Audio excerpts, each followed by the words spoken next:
A battle over Homeland Security funding is entering a new phase today.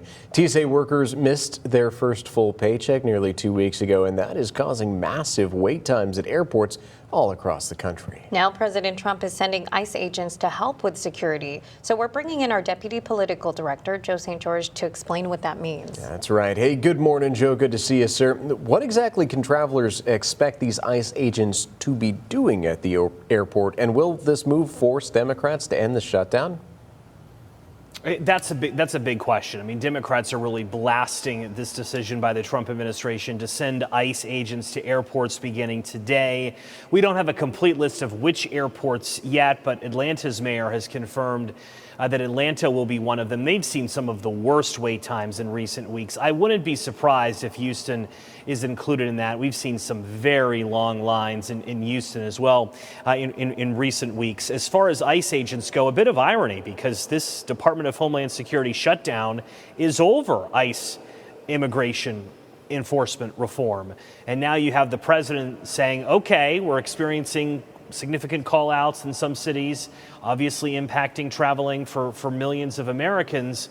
Let's send ICE agents to airports. You asked a key question. What will they be doing? Again, we don't know yet. But yesterday, Tom Homan, the border czar, openly discussed on CNN the possibility of doing some of the these more simple tasks that TSA officers do at airports. For instance, you know, when you go to an airport, there's always that one exit door, exit ramp, and there's a sign that often says if you go beyond this sign, you have to go back through security. Oftentimes, a TSA officer is manning that. In theory, that could be manned by an ICE officer. ICE officers could check IDs, scan a passport, scan a driver's license. Tom Homan said that specialized training, such as X-ray screening, would likely still be left to TSA workers. Here's more from President Trump's border czar. Take a listen.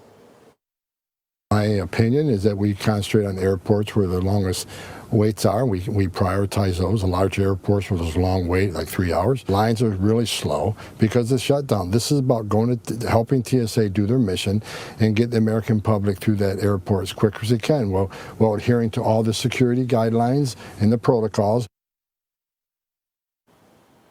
President Trump's border czar Tom Homan there. Now, the key question, is this going to result in any type of deal?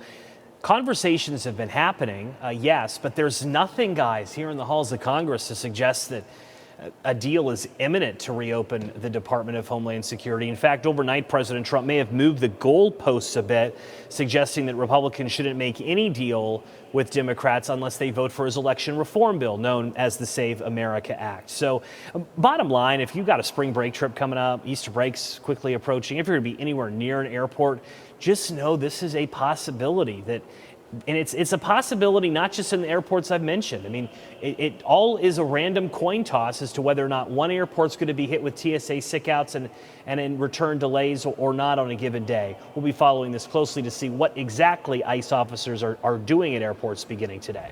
No, that sounds good, Joe. Thank you so much for your time today. Appreciate you staying up to date on it. We'll talk to you again very soon.